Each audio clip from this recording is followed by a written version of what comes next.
Have you ever walked into a room, maybe it's a conference room at work, or even just your own kitchen, Right. and before anyone even looks at you, before a single syllable is even spoken, you feel this physical wave of tension hit your chest? Yeah, that heavy feeling in the air. Exactly. Or maybe you've caught a faint whiff of a specific brand of floor wax, and suddenly you aren't just remembering your elementary school hallway. You're there. You are literally standing in it, feeling the exact knot of dread you had right before a third grade math test. It's a powerful experience. It really is. Welcome to the deep dive. Today we are exploring the invisible, wordless forces that dictate our reactions, our memories, and our interactions. The forces that control us before we even have the words to describe what is happening. Right. We have a really fascinating stack of sources today from the Talent Whisperers collection, and they map out the hidden, often misunderstood terrain of our inner lives. It's a compelling stack of material because it moves way beyond the standard behavioral advice we usually see.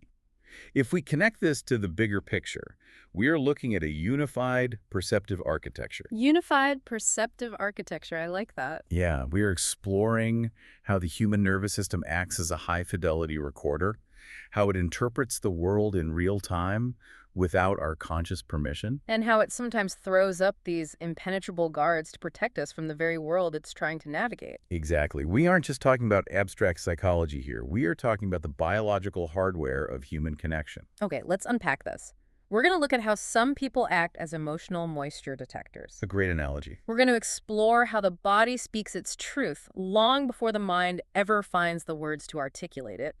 We're going to dive into how our memories can function as literal, four-dimensional mental time travel. And we'll look at what happens when our emotional translation system completely shuts down. That state of profound, protective silence that most people completely misread as coldness. Which is so common. So common.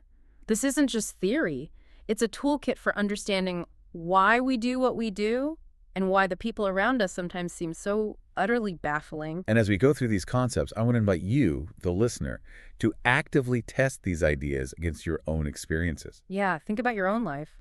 The sources make a strong case that these phenomena, the sudden tension, the vivid flashbacks, the total emotional blanks, they aren't just quirks of an overactive imagination. Right. They are profound neurological and physiological responses. The goal today is simply to give you the vocabulary for the things you've likely been experiencing your entire life. Giving language to the wordless. I love that. I want to jump right into this concept the text introduces early on because it immediately challenged how I think about empathy. The distinction between an empath and a clairsentient. Yes. The sources introduce this term clairsentience. It comes from the French for clear feeling. Now, I always hear people describe themselves as empaths. You see it everywhere on social media. Everywhere. But the text draws a really hard line between being an empath and being clairsentient.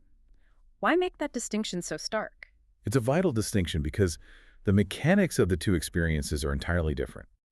In popular psychology, an empath is generally described as someone who absorbed the emotions of others. Like taking it on. Exactly. It's a process of internalizing. If someone near them is grieving, the empath feels grief as if it is their own. Okay. Clairsentience, on the other hand, is the ability to clearly feel and discern the emotional energy of others, often before it's even expressed, but crucially, without necessarily taking it on as a personal burden. The analogy the source uses is actually brilliant. Think of an empath like a sponge. Right. If there is emotional water in the room, say a heavy, sad atmosphere, the sponge absorbs it, soaks it up, and physically becomes heavy with it. And after a while, it becomes incredibly difficult for the sponge to tell what is its own material and what is the water it absorbed from the environment. But a clairsentient is like a moisture detector. The moisture detector registers the exact amount of humidity in the room. It gives you a highly accurate reading. Like there is a 90% concentration of sadness here, or there is high voltage tension here, but the detector itself does not become soaked. It registers the state without becoming the state. That boundary is everything. It really is. The clairsentient is receiving a massive intake of subtle data, but they aren't losing their own structural integrity in the process. And what are they actually detecting? The Talent Whisperers materials refer to these data points as vectors of influence. Yes. Wait, vectors? That sounds like high school physics. Yeah. How does a vector apply to human emotion? It's a very deliberate word choice by the authors. In physics, a vector is a quantity that has both magnitude and direction. Okay, magnitude and direction. Right. A psychological vector of influence is an unspoken, hidden force that is actively shaping a person's demeanor and trajectory in any given moment. So you might be interacting with a colleague, and what you are picking up on is not just their reaction to you in the present moment. But a vector of influence they carried into the room from somewhere else. Like the energetic residue of a bitter argument they had at home that morning. Precisely. Or the lingering, vibrating stress of sitting in gridlocked traffic for 2 hours. Oh man, traffic stress is real. It is. It could even be deeply ingrained cultural conditioning or a buried chronic fear of failure that colors how they receive feedback. So the clairsentient nervous system is so finely tuned that it feels the emotional weather created by these historical and environmental vectors long before the colleague even opens their mouth to say good morning. Exactly. They read the residue. I can completely relate to this, but here's where it gets really interesting, and honestly where I've personally messed up more times than I can count. The misreading trap. Yes. The sources highlight what they call the greatest pitfall of this perceptive ability. You can be 100% right about the feeling you are sensing, but catastrophically wrong about the source of that feeling. This is perhaps the most actionable insight in the entire first section of the text. It explains the origin of so much unnecessary interpersonal conflict. Because your nervous system is an incredibly accurate sensor. Yet your conscious mind is a frantic storyteller. A frantic storyteller. Let me give you an example to see if this fits the framework. Last month, I walked up to my manager's desk to ask a really simple question about a project timeline. Okay. The second I got within 5 feet of her, my moisture detector went off like a fire alarm. I felt this wall of tight, anxious, almost hostile energy. You physically felt it. The feeling was absolutely real. I felt it in my own chest. But my mind instantly went into overdrive. I thought, she is furious with me.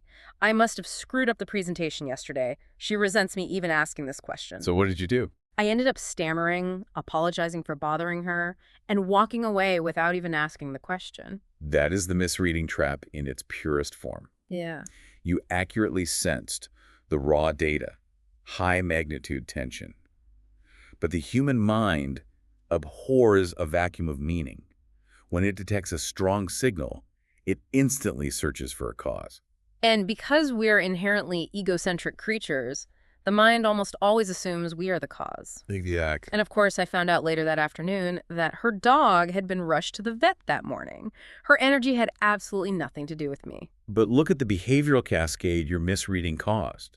Because you assumed you were the source of the tension, you altered your behavior. I became overly accommodating and avoidant. Right. And that kind of reaction can actually confuse the other person. If you had gone on the defensive and said, look, I don't know why you're so mad at me, She would have been completely bewildered. she would have denied it because she wasn't mad at you.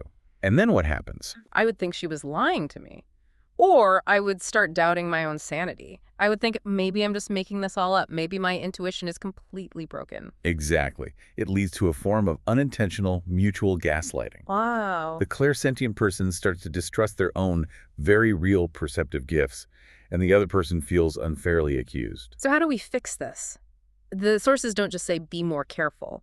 They outline a highly specific mechanical practice called the CIA method, conscious internal awareness. It is a 3-step protocol designed to wedge a crowbar into the tiny gap between sensing an emotion and interpreting its story. Let's break down that protocol, because I really needed this years ago. Step 1 is notice the raw physical sensation. Right.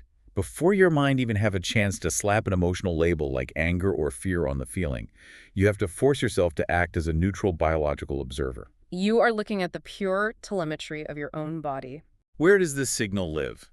Is it a sudden, sharp tightening in the intercostal muscles of your chest? Is it a cold, sinking feeling in the gut? Is it a literal buzzing or tingling in your hands? You are just reading the output on the dashboard. Okay, so step 2 is identify the emotional label the mind quickly supplies. This is the meta-awareness step. You aren't stopping the mind from telling a story. You are just catching it in the act. You notice that your brain is saying, okay, tight chest plus buzzing hands equals she is furious with me. You are observing the translation software running in real time. And then comes step 3, the critical intervention. Question the narrative. You interrogate the story your mind just built using 3 very specific filters. First filter. Is this mine? Could I have been carrying this low-grade anxiety all morning before he even walked over to this desk and I'm just projecting it outward? Second filter. Is it theirs? Meaning, am I accurately sensing their emotion, but the source of it is a vector of influence completely unrelated to me? Like the sick dog. Exactly. And the third filter, which is often the most profound, is it old? Is it old? Is the tension in this room right now acting as a trigger, activating a somatic memory from my own past? Am I reacting to a dynamic that feels familiar from my childhood rather than what is actually happening in the present? Yes. If I had used those three filters at my manager's desk, I would have realized the sensation was real, but the story was fabricated. But how do you actually communicate that? If I shouldn't say, "Why are you mad at me?" What is the alternative? The text emphasizes the use of tentative, state-based language. You replace accusation with curiosity. Okay, what does that sound like? You might say, I'm sensing a lot of heavy energy right now, and I want to check in. Is this a bad time to ask a question? Oh, that's good. You honor your perceptive gift, you acknowledge the tension, but you don't force an interpretation onto the other person. You leave the narrative open for them to fill in. Precisely. So we've talked a lot about reading external energies, the weather coming off of other people, but reading the Talent Whisperers materials, I was struck by how much of this framework is actually directed inward. Yes, the internal landscape. This brings us to the concept of the body's silent language, specifically these internal entities the text calls saboteurs. The Saboteurs and Allies framework is foundational here. In traditional coaching or pop psychology, when we talk about an inner saboteur, we almost always conceptualize it as a voice. Right. It's the inner critic that whispers, "You aren't qualified for this job."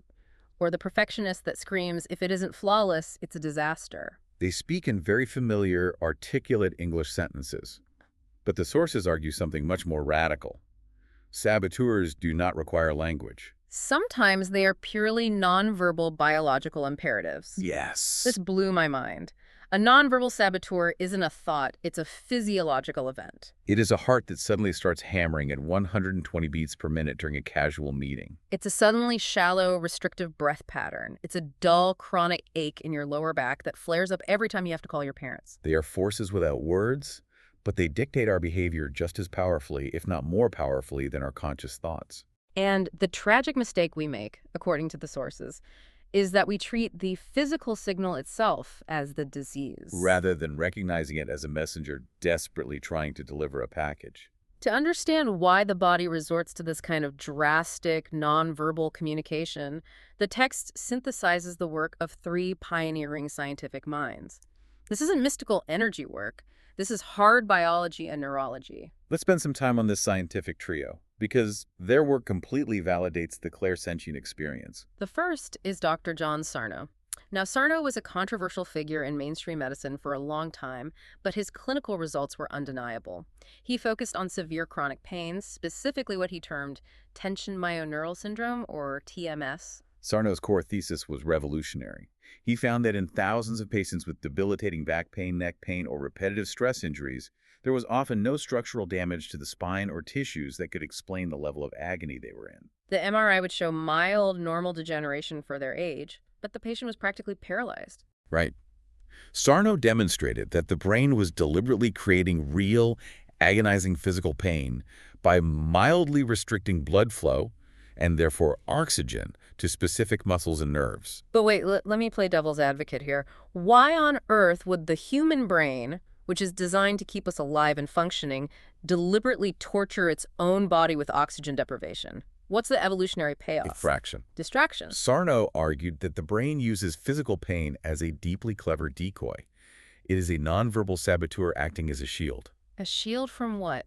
If an individual is harboring massive amounts of repressed, unacceptable emotion, say a towering subconscious rage toward a spouse, or an overwhelming, crushing terror about a financial situation, the conscious mind might determine that actually feeling those emotions would be psychologically destructive. It would break their self-image or ruin their life. Exactly. So the brain creates a physical emergency to distract from the emotional emergency.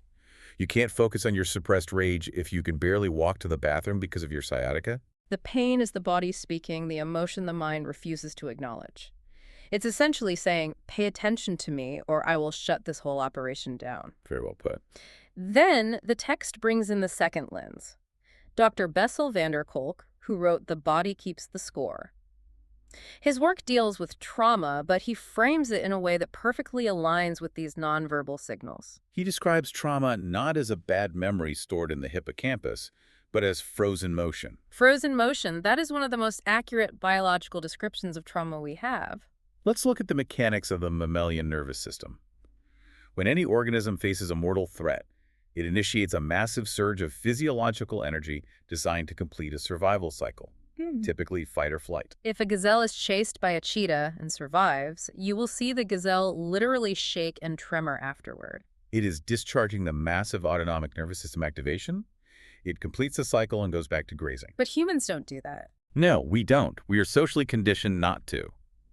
If a human faces a threat, and to a modern human, a threat could be an abusive parent, or it could be a tyrannical boss screaming at them in a boardroom, the same massive biological surge happens. Heart rate spikes, cortisol floods the system, the muscles prime for sprinting or fighting.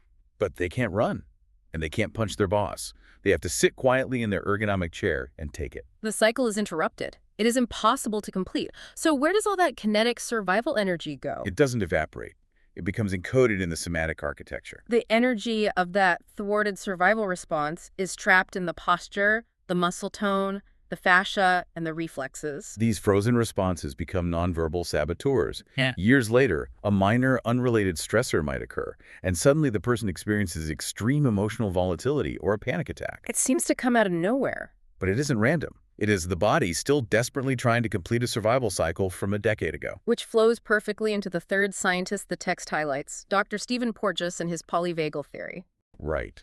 If Sarno explains pain as distraction, and van der Kolk explains trauma as trapped energy, Porges explains the actual wiring that controls it all. He decoded what he calls the biological grammar of safety. Porges mapped the autonomic nervous system, specifically the vagus nerve, which wanders from the brainstem down through the chest and into the abdomen. He showed that our nervous system is constantly, relentlessly scanning the environment for cues of safety or cues of threat. He called this process neuroception. It happens completely below the level of conscious thought. It's the moisture detector running in the background 24/7. Yes. And Porges identified that we have different physiological states depending on what the neuroception detects. Okay, so if we detect safety, we are in the ventral vagal state. Our heart rate is calm, we can read facial expressions, we are capable of social engagement and empathy. But if neuroception detects a threat, we drop into the sympathetic nervous system, the classic fight or flight. And if the threat is overwhelming and inescapable, We drop even lower into the dorsal vagal state, which is freeze, dissociation, and shutdown.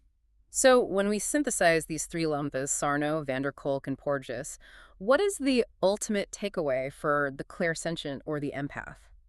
The takeaway is a profound paradigm shift. The nervous system is ancient. It evolved to detect microscopic patterns, changes in air pressure, microexpressions, and pheromones to predict survival outcomes millions of years before the cerebral cortex developed the capacity for language. Therefore, the body always speaks first. Always. The mind constructs the narrative second. Your physiology is not just passively echoing your emotions. It is actively authoring your reality based on deep survival wiring. I want to ground this in one of the most fascinating parallels in the text because it really makes this abstract neurology tangible. The animal connection. Yes, the sources bring up the connection to animals, specifically horse whisperers and psychiatric service dogs. If we really want to understand nonverbal attunement, we have to look at beings that don't possess language to hide behind. Animals communicate almost entirely through nervous system regulation. The animal kingdom provides the ultimate clarity amplifier for these concepts. The text makes a brilliant observation. Animals do not respond to your intentions, your internal monologue, your excuses, or your title. They are entirely blind to narrative. They respond exclusively to your present moment biological coherence and your autonomic state. Think about a horse whisperer. A horse is a 1,000-pound prey animal. It is an evolutionary master of neuroception. It has to be to survive. A horse whisperer doesn't tame a wild horse by overpowering it with physical force. And they certainly don't talk it into calming down. They listen with their entire somatic system. They enter the paddock, and they feel the animal's tension, the frozen motion ready to explode into flight. The human then intentionally regulates their own nervous system, dropping into that calm, ventral vagal state and offers subtle, non-threatening physical cues. The horse is reading the human's nervous system state just as intently as the human is reading the horse's.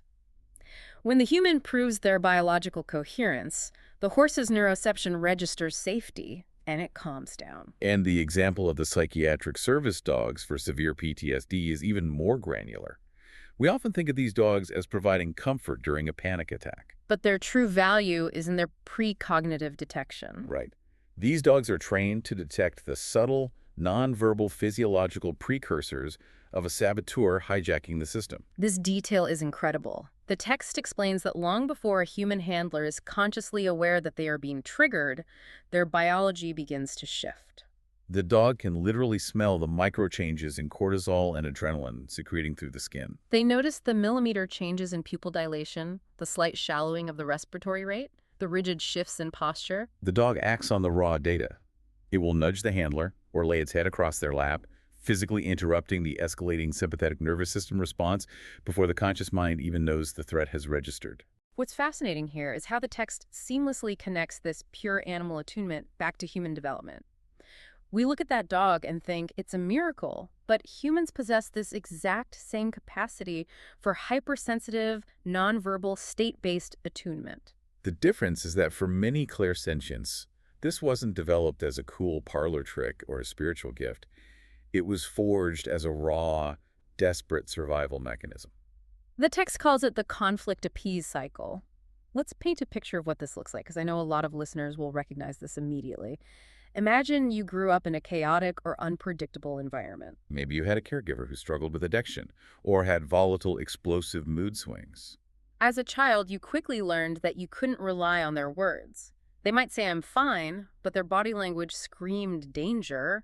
So what do you do to survive? You become a master of neuroception. You develop a survivor's antenna. Exactly. You learn to listen to the sound of their footsteps on the stairs. Are they heavy and fast or slow and methodical? You scan the microscopic tension in their jaw when they walk through the front door. You feel the atmospheric pressure of the room drop. You are gathering massive amounts of nonverbal data so you can anticipate the mood and appease the threat before it escalates into violence or screaming. That extreme attunement to invisible vectors wasn't a choice. It was a mandatory biological adaptation for a vulnerable child. And this is the crucial link. Fast forward 20 or 30 years, that child is now an adult sitting in a corporate boardroom. The abusive environment is gone, but the survivor's antenna is still permanently raised. The nervous system remains highly porous to the emotional weather of others. It is still relentlessly scanning for micro-shifts in tone and posture. This is often the genesis of the clairsentient adult. This is why understanding the biological roots, the Sarno, van der Kolk, and Porges triad is so important. It strips away the mysticism of being an empath and replaces it with a profound respect for the body's incredible adaptive intelligence. It reframes everything. These perceptive abilities aren't a curse. They are highly evolved, successful survival systems. And speaking of how the brain processes and survives the world, this brings us to an entirely different dimension of the text. We've spent all this time talking about how the nervous system records the present moment, but how does it store the past? Right. The sources introduce a concept called immersive episodic memory, and honestly, it sounds like science fiction, but it is a documented neurological reality. It challenges a very deeply held assumption most of us have.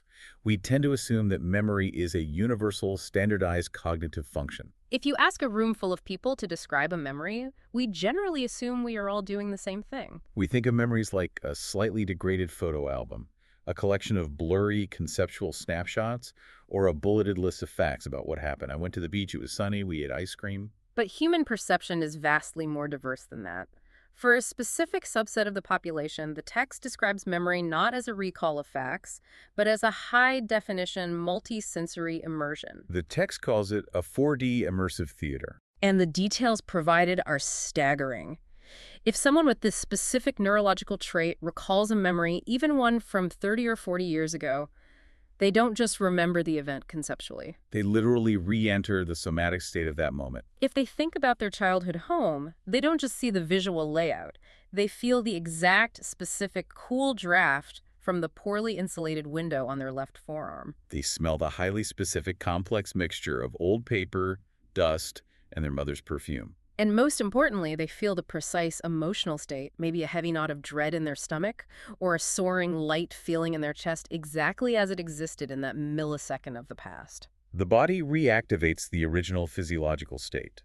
From a clinical standpoint, the text connects this phenomenon to a neurological concept called autonoetic consciousness. Okay, that's a heavy term. Autonoetic consciousness. What does that actually mean in plain English? It breaks down to the mind's ability to project the self back in time and to re-experience a past moment with full present moment self-awareness. It is the distinct feeling of being there again, rather than merely observing the past from a detached third-person distance. It's the difference between reading a history book about a war and putting on a VR headset that drops you directly into the trenches. So we have this incredible hardware capable of recording in 4D, but how does this connect to everything we just talked about regarding clairsentience and moisture detectors?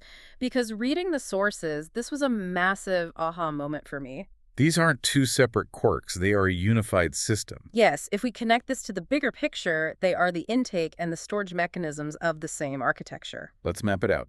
The text posits that clairsentience is the high signal detector operating in the present moment. If you are a high-signal processor, you are absorbing a staggering amount of subtle data right now. The tension in your boss's shoulders, the smell of the room, the unspoken anxiety of your coworker. Because you are feeling all of this so intensely, the brain flags it as vital information.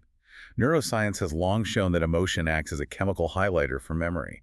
We remember what moves us. Because the clairsentient is processing the present moment with such intense, effective salience, the brain uses those heavy emotional tags to make incredibly high-fidelity recordings. The hardware of memory is functioning at maximum capacity simply because the input from the sensory apparatus is so rich and overwhelming.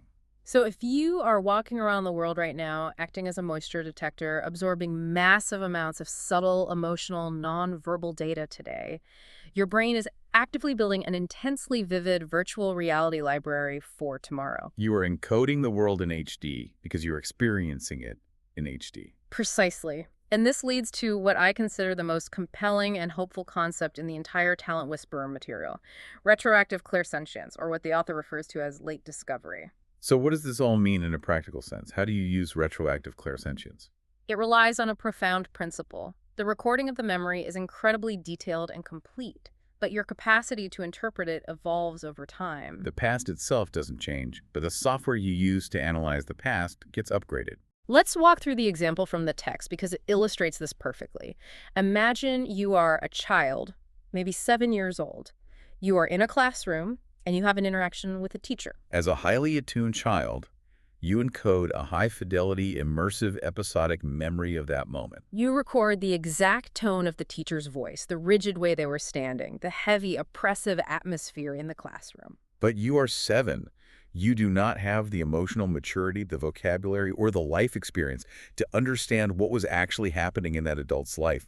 You just recorded the raw, terrifying data. But then 30 years pass. You are now an adult. Your clairsentient abilities have matured. You have a massive vocabulary for human behavior. One day, something triggers that immersive memory, and you play back the 4D recording of the teacher.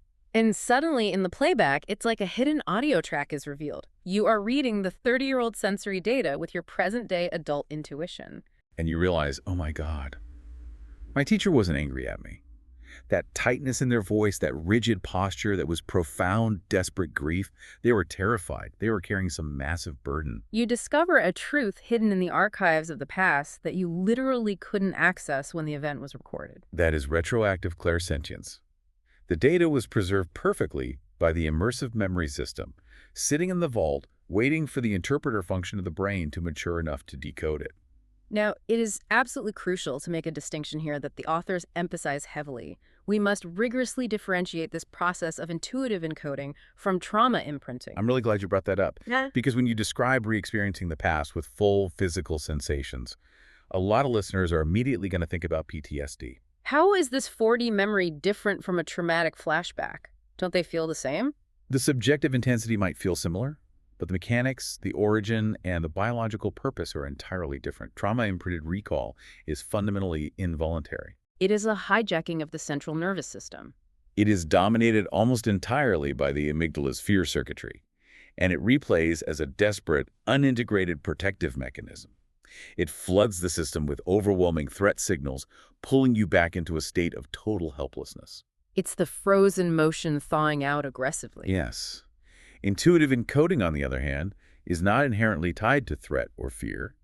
You can have immersive 4D replays of incredibly peaceful, mundane, or joyous moments. And crucially, when you do revisit challenging or complex moments through intuitive encoding, it does not trap you in a fear loop. It activates the prefrontal cortex. It drives insight, pattern recognition, and meaning-making.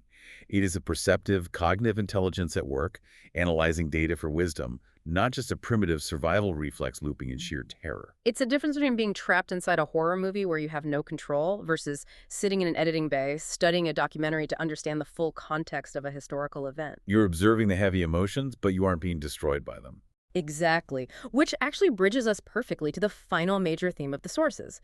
We've spent this entire time talking about people who are flooded with high-definition signals, whose moisture detectors are incredibly sensitive, and who feel everything with immense, almost overwhelming intensity. But the Talon Whisperer materials deliberately shift gears to explore a contrasting yet deeply intertwined phenomenon. Right. What happens when the system breaks under the load? What happens when the inner experience is incredibly forceful? The physical sensations are arriving at lightning speed, the heart pounding, the muscles tight, but the meaning, the interpretation completely lags behind. The clinical term for that state is alexithymia. Now, the sources are very careful, and we should be too, to frame this not as a permanent binary psychiatric diagnosis for most people, but as a fluid spectrum. It is a shared human mode. It is a state of being that almost all of us slip into under conditions of extreme stress, perceived threat, or massive sensory overload. It is the wordless state. The etymology of the word is literally no words for emotions. I think a lot of people misunderstand what this feels like. The text describes it brilliantly. It is not numbness. It is feeling something with immense, terrifying strength. Your chest feels like it's in a vice, your stomach is churning, you have a massive, frantic urge to run away, but you cannot name what the feeling is or why it is happening. Your brain cannot formulate the sentence, "This is fear." You just experience pure, unadulterated pressure. To understand the mechanics of why this wordless state happens, we have to look back at the asymmetry of our inner life through the saboteurs and allies framework we discussed earlier. Think about how those forces operate. Saboteurs, the nonverbal physiological reactions, can win by physical momentum alone. A racing heart requires absolutely no vocabulary to make you feel panicked. A sudden, violent tightening of the gut needs no logical argument to make you want to withdraw from a room. They operate purely on biological urgency and speed. But our inner allies, the parts of our psyche that provide wisdom, resilience, perspective, and calm, they almost exclusively require language and interpretation to function. An ally needs to be able to say, this isn't a tiger, it's just a spreadsheet. When the language center of the brain drops offline due to stress, the allies don't vanish, but they are effectively gagged. They lose their medium of communication. And the most foundational yet often overlooked ally in the entire human system is what the text calls the interpreter. This is the inner cognitive function that translates raw, chaotic, bodily sensation into coherent emotional meaning. It's the ally that bridges the body and the mind. It's the voice that says, this tightness in the chest and this buzzing energy, you're not having a heart attack, you're just experiencing anticipation before a big speech. Or this crushing heaviness you feel isn't laziness, it is profound grief. The interpreter provides the label that makes the sensation manageable. Exactly. But in an alexithymic state, the interpreter is completely knocked offline. The bridge is blown. Sensation collapses directly into threat, and threat collapses directly into blind reaction. Action happens before understanding can even begin to lace up its shoes. I have to admit, when I first read this section, I was a little skeptical. When I'm in an argument with someone, say a partner or a close friend, and they just completely shut down and go silent, my instinct isn't to think, oh, their interpreter's offline. They are protecting themselves. My instinct is to feel like they're intentionally icing me out. I feel punished by the silence. Why would our brilliant, highly evolved nervous system do this?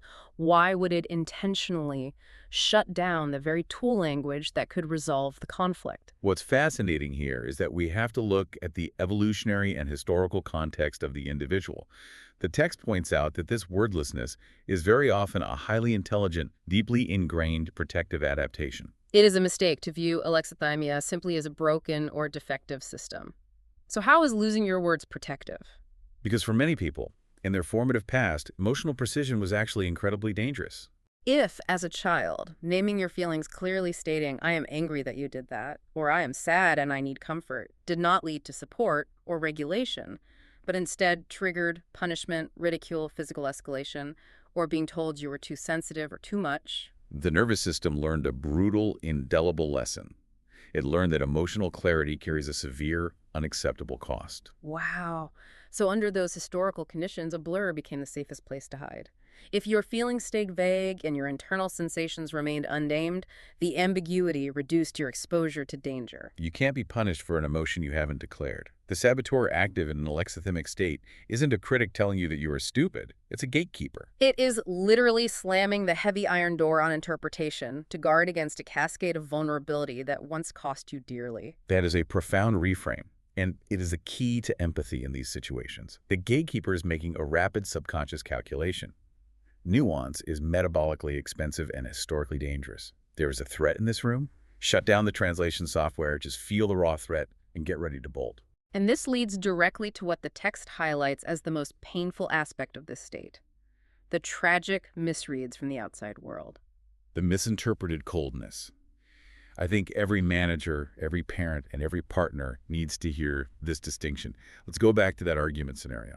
If you are dealing with someone who has slipped into an alexithymic state, what does it look like from the outside? It looks like a brick wall. It looks like emotional coldness, stubborn avoidance, or profound, arrogant indifference. You ask them, what is wrong? Why are you acting like this? And they just stare at you blankly, or they give a flat, monosyllabic answer like nothing. But the clinical reality is the exact opposite of emptiness. It is not an absence of feeling. It is a forced degree of separation between sensation and symbol. The physiological feeling inside them might be roaring at a deafening, terrifying volume. Their heart rate is through the roof. Their system is flooded with adrenaline. But the interpretive channel is constrained to a trickle. Profound care and intense emotion might be present, but it is trapped behind a wall of sensory overload and a desperate, ancient fear of saying the wrong thing and triggering an attack. Silence in these moments is a shield, not a weapon. Exactly. It is protective, not uncaring. When we mistake wordlessness for emptiness, when we yell at someone for not communicating, we add massive amounts of threat to their already overloaded system. We effectively prove the gatekeeper right, reinforcing its lock on the door. That completely changes how you view every argument where someone shuts down. It's not that they don't care about the relationship, it's that the translation software has crashed due to a system overload. So the ultimate question is, what do we do? If demanding answers makes it worse, how do we help ourselves or someone else when they are trapped in that protective, terrifying blur?